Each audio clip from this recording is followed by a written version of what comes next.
Қайырлы күн, сіздермен Ақбота. Бүгін сникерс пирогын жасайтын боламыз. Жасалуы оңай, өте дәмді болып шығады. Міндетті түрде жасап көруге кеңес беремін. Видеоны соңына дейін көріңіздер. Өте дәмді болып шығады. Ол үшін бізге ұн, қопыстқыш, какао, маргарин, қаймақ, жұмыртқа керек болады. Құрғақ ингредиенттерді бірінші араластырып аламыз. Щепотка шым-шым тұз қосамыз. Маргаринді үккіштің үлкен тор көзінен өткізіп, ұнмен жақсылап араластырып алатын боламыз. Осылай крошка жасап аламыз. Қаймағымыз бен жұмыртқамызды салып,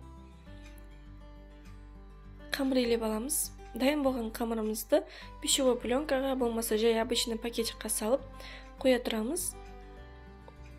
Газымызды, духовкамызды қосып қоюды ұмытпаңыздар, өйткені өте оңай тез дайындалады. Вареный сгущенкаға жареный арахисті блендердан үгіп алдым, болмаса пышақпен кесіп шықсаңыздар болады, майдалап. Жақсылап вареный сгущенка мен арахисті араластырамыз. Қамырымызды екіге бөлеміз. Үлкен бөлігін астына, кішкентай бөлігін тор көші суға қалдырамыз.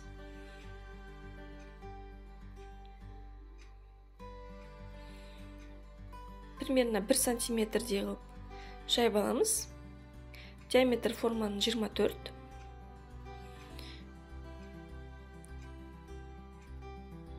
Видеода көрсетілгенде жасап шығамыз.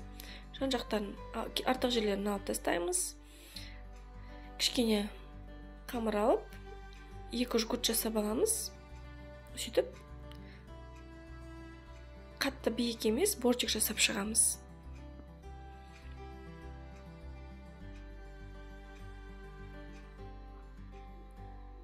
Пирогымызды вилкамен тесіп шығамыз. Начинкамызды салып, бірыңғай етіп жайып шығамыз.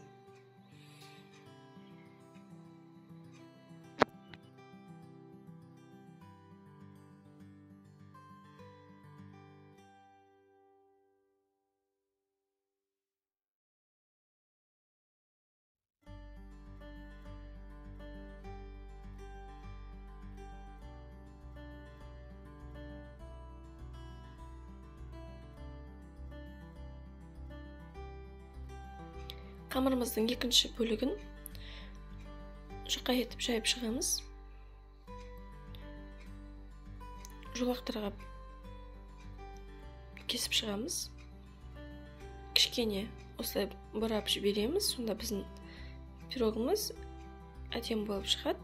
Форма түрі. Бұл пирог өте жұмсақ, сникерс шоколадының дәмін беріп тұрады. Міндетті түрде жасап көруге кеңес беремін. Өте оп-оңай және өте дәмді болып шығады.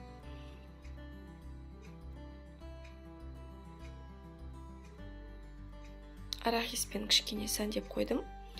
Пешке, қызып тұрған пешке міндетті түрде жіберіңіздер. Қызып тұрған пеште 180 градуста 20-25 минутта дайын болады.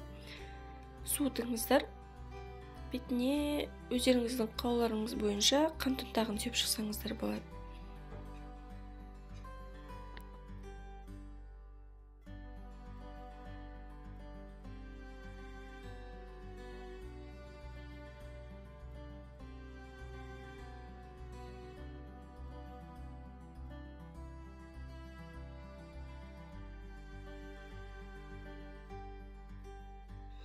Міне, біздің пирогымыз дайын болды.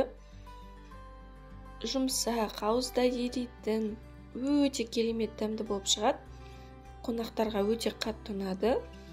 Сіздерге де жасап көруге кеңес беремін. Каналға тіркеліп, лайк басуды ұмытпаңыздар.